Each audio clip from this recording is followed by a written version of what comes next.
So week 12 in the books in the NFL. We now have reached Thanksgiving. It ended last night.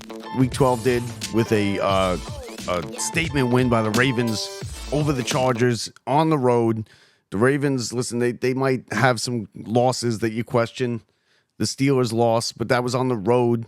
You know, they lost last week to the Steelers. On the road, they came back on the road again in the Harbaugh Bowl, and they beat the Chargers. And the Chargers, listen, I like the Chargers, and I root for the Chargers, but they just never, and I don't care who's coaching them, whether it be Harbaugh, I don't care who the quarterback is, they never can play consistently, and they're always right on the cusp of being a good team, a really good team, and then they just can't get over the hump. They never can, and it's been years, decades.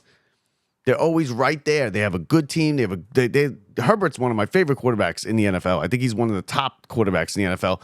They just can't get over the hump, and it looks like it might be another year where they'll probably go to the playoffs, but they're not going to win anything in the playoffs. And they again, last night the game was a touchdown game, 30-23, but it wasn't that close because in the fourth quarter the Ravens had a 30-16 lead.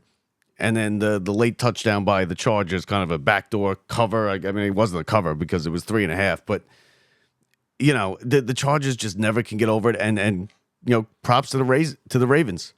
The Ravens now back in that top tier of the NFL. And we'll give you our top 5 power rankings towards the end of the show. But let's start off with the Giants. And listen, the Giants, again, it was worse than it was with Daniel Jones, right? Tommy DeVito, I told you Tommy DeVito can't play quarterback in this league. He's not an NFL quarterback. Great story.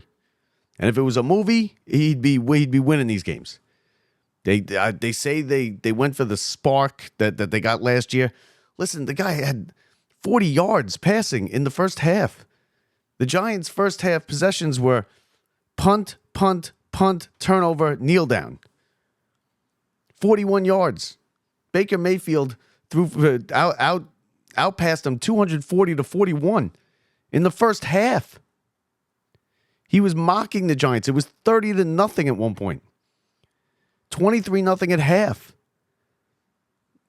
I mean, it just keeps getting worse for the Giants. And now Daboll, and I've been telling you for over a month that I think Daboll's not going to survive not going to be the coach next season. He's not going to survive.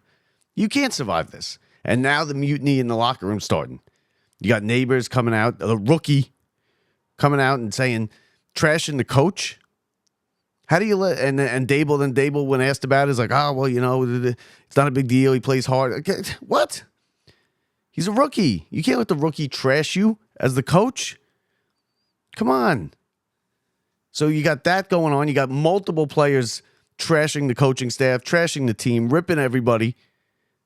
You could tell that there's a divide in the locker room between whether DeVito should be the starter or not. And he's out because he's obviously not better. They see him every day in practice. He's not better than Drew Lock. Drew Lock got screwed because he was the backup quarterback the whole year. And then, bam, as soon as it's time for the backup to play, you're not playing. We're going to bring in Tommy Cutlets. He got sacked. He almost got killed on the first drive of the game, right? In that sack. He holds onto the ball too long. He gets sacked a million times. Even last year when he was winning a couple games, he got sacked a million times. He's just, listen, it's a good story. And if they would have just left it at last year, it would have been a good story. But now it's not going to have a good ending. Okay? Daboll said after the game that DeVito's going to start on Thursday against the Cowboys. And now already one day after he said that, he has an arm injury and he's not 100%. Listen, this Tommy DeVito story is not going to have a good ending.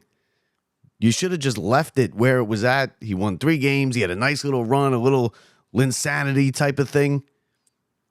You know, a good story in a terrible season last year. Just leave it at that. Now you bring it back. And that was embarrassing on Sunday. You know, you got Baker Mayfield in the end zone mocking DeVito with his Italian, you know, rubbing with the fingers and everything. In Giant Stadium up 23-0, and the team can't move the ball an inch. They got booed off the field in the first half. The Giants, every time the Giants have left the field this year, whether it be at halftime or at the end of the game, they've been booed off the field by the home fans. You think the owner doesn't see that? You think the owner doesn't take notice of that? You think the owner doesn't see all the empty seats mid-third quarter? He does. I guarantee he does. And it matters. I said it before. When the customers are booing the product off the field, the coach is in trouble. And now that the players aren't even on the coach's side, and you have divide in the locker room, and there's infighting over who the quarterback should be, he's gone. He's done. Daboll is done. I've been telling you this for a month. People and the Giant ownership gave him the vote of confidence. That's irrelevant. Because since they gave him that vote of confidence, it's gotten worse. And I'm not saying it's all his fault. It's not. It's not all Daboll's fault. But there were games that the Giants weren't prepared to play this year. And last year, there were a ton of games that they weren't prepared to play. That's your one job as a coach. Get your team ready to play the game, play hard. And then you got players coming out saying, we didn't play hard, there's no effort. And then Daboll today comes out and says, oh, I watched the tape. There was plenty of effort. I don't want to show it to him because, what are we doing here? The players saying they're not trying. The coach is saying they're trying. They're arguing about it. Half the team wants one guy quarterback. Half the team doesn't care about the quarterback. I don't think anybody wants DeVito as the quarterback. I think there's a faction in the locker room that's like, you know what, it's not the quarterback's fault. We could lose with Tommy DeVito. We could lose with Daniel Jones. We could lose with Drew Lock. We're just a bad team. So the whole thing is just gone haywire with the Giants. The Jets, I guess, moved second fiddle this week only because they didn't play. But you got ridiculous things going on there, too. Now you got Eric Mangini coming out and saying, I'm not ruling out a return to the Jets as coach. What? Eric Mangini? Did you remember what Eric Mangini did as Jets coach? Because it wasn't any good. They brought in Tannenbaum to help them with the GM search. Listen, just bring back Rex and Tannenbaum, right? Rex wants the job. Rex did good here. 2 straight AFC Championship games. He clearly is dying to get back in the NFL. Give him the job. And just bring Tannenbaum in to forget about the GM search. Tannenbaum, you're the GM. Look no further than in the mirror. It's a clown show everywhere in this town with football. How could it get so bad with the Jets? And you got Rodgers today. Right when I woke up, I flipped on ESPN and he's on, McAfee. And listen, I don't know why he goes on McAfee still. He's on there still talking about vaccines and everything, saying, I'm not sure if I want to play next year. And listen, nobody cares. Nobody cares what the quarterback of the Jets thinks about the vaccines. You don't want to get the vaccine? Don't get it. You want to be an idiot about it? Don't get it. You're the quarterback of the Jets. You're not the scientist.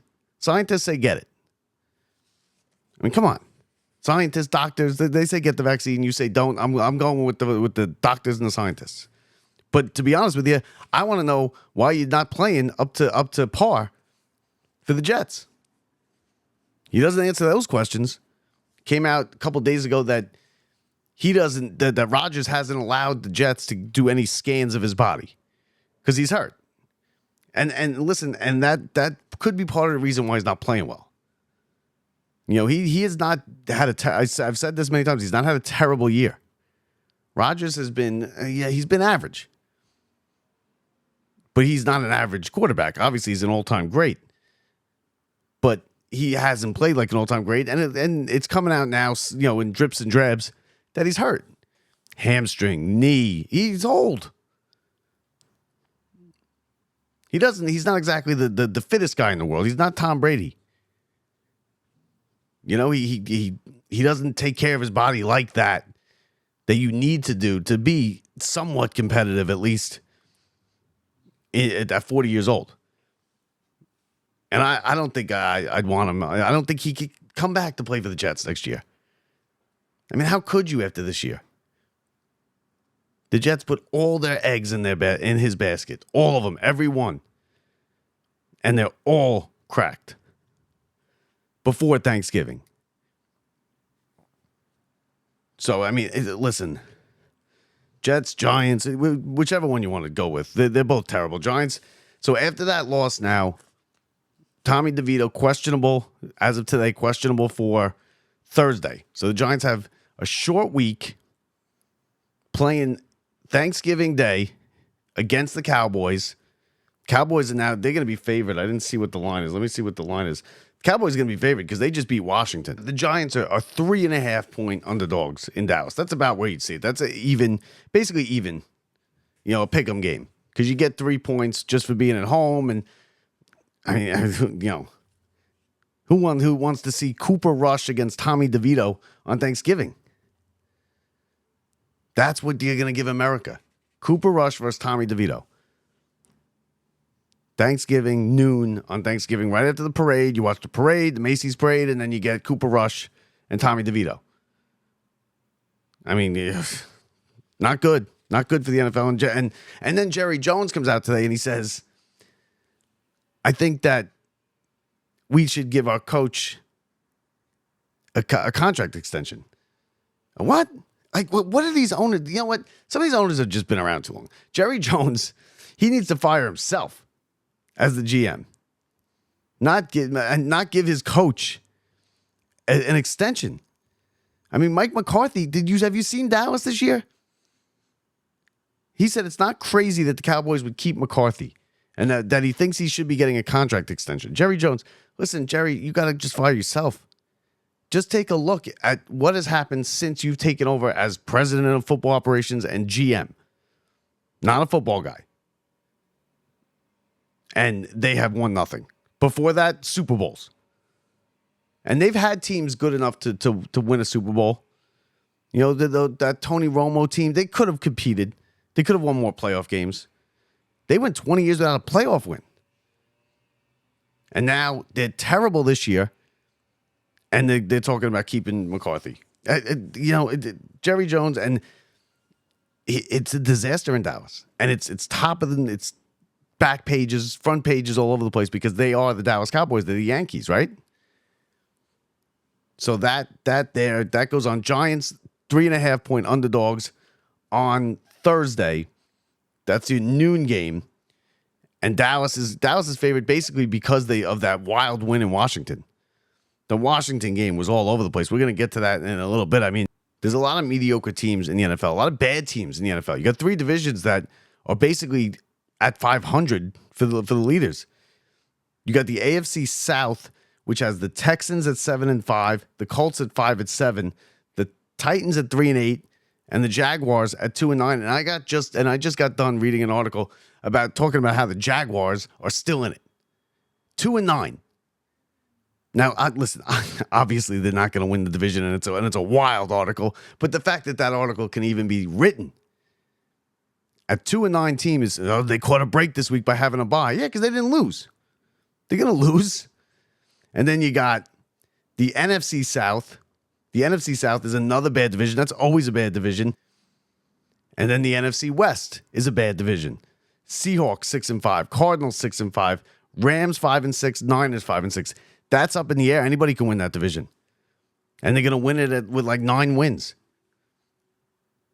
So you got 3 of the 6 divisions in the NFL are just bad divisions. Bad teams. That's half the teams in the NFL. And you got the top of the ladder it's very top heavy, the NFL. Especially this year. And we'll get to our top 5 teams, our power rankings in just a minute. But listen, going on here, just to wrap up with the Jets and the Giants.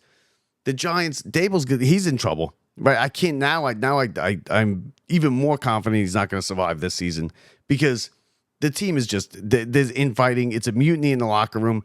He's saying there's effort. They're saying there's no effort. The quarterback is a big question. They don't have a quarterback. Tommy DeVito is clearly not better than Drew Lock, and we haven't seen Drew Lock at all this year. Now it's saying Tommy DeVito has an arm injury, questionable for Thursday against the Cowboys. Giants aren't going to beat the Cowboys. Cowboys played an excellent game.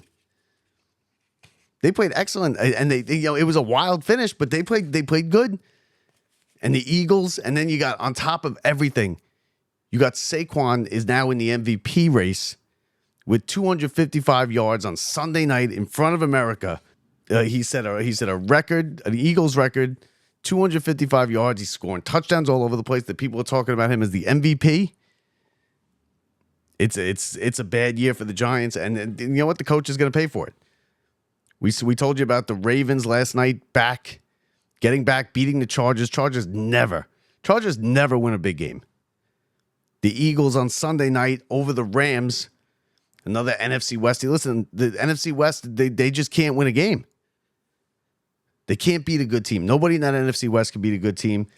The Rams are in last place with the Niners, but they're only a game out of first place.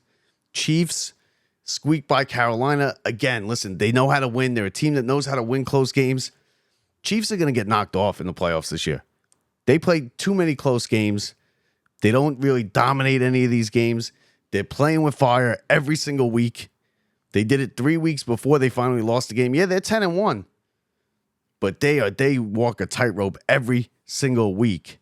The Packers blew out the Niners. You'd say, okay, good win for the Packers, but the Niners are no good this year. The Niners are banged up, still banged up with a ton of injuries. They went into Lambeau and they got blown out 38 to 10, I believe was the score.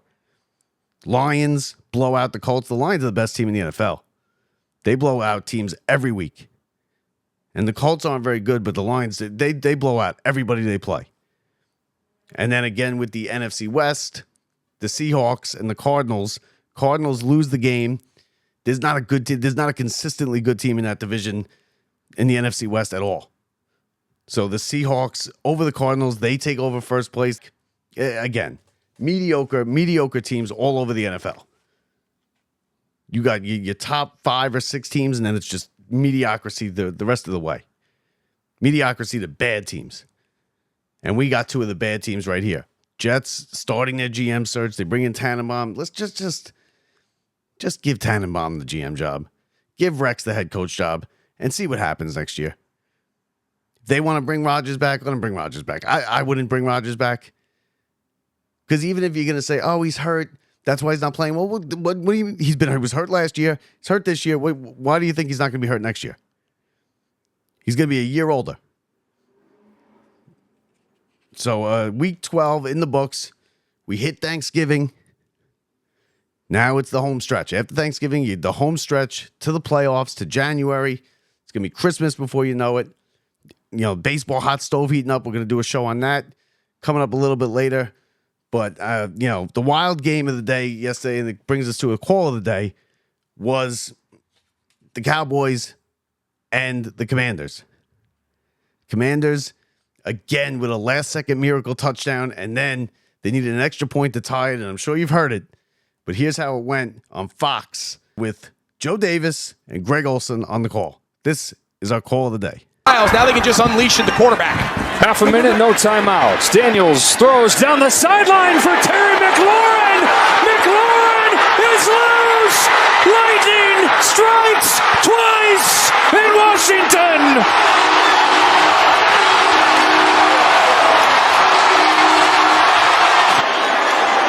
For the tie. Low snap. It is no good. And the worst special teams day in history has a fitting finish.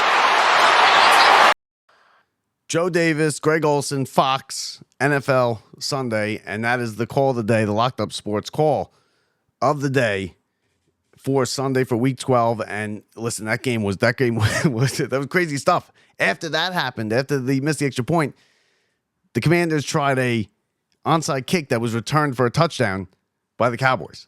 And I mean, just all over the place for that wild finish in Washington. And you know what? That finishes the Commanders for the division, right? Because now the Eagles have hit the stride. The Eagles are done messing around. They've hit their stride.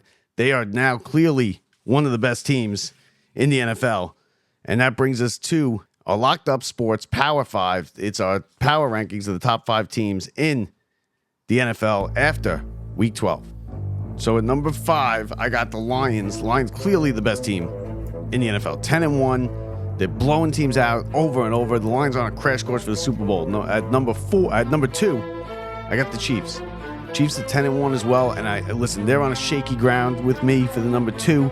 But they are 10-1. They are the Chiefs. They are the defending champions. They do have Mahomes. They do have Andy Reid. They do have Kelsey. They are number 2 in our power rankings. Number 3, I got the Bills. Bills are going to wrap up the division this week. They're 9-2. They beat the Chiefs. They are the number 3 team in the NFL. Eagles at 9-2. They basically all but wrapped up the division. You got Saquon running wild. He's in the conversation for MVP. He won't win it because he's not a quarterback, but he's in the conversation, talking about setting the records, talking about breaking the all-time single season rushing record. And then at number 5, I got a second place team, and that's the Ravens. They're 8-4, but I think as far as the best 5 teams in the NFL, the Ravens are certainly one of them. I had them as the best team in the NFL for a while. They've lost some games. They are in second place. I think they will win that division over the Steelers, but so you got the Lions, the Chiefs, the Bills, the Eagles, and the Ravens. That's your top 5 teams in the NFL after Week 12. So that's going to do it for us here today. Don't forget, rate, review, and subscribe.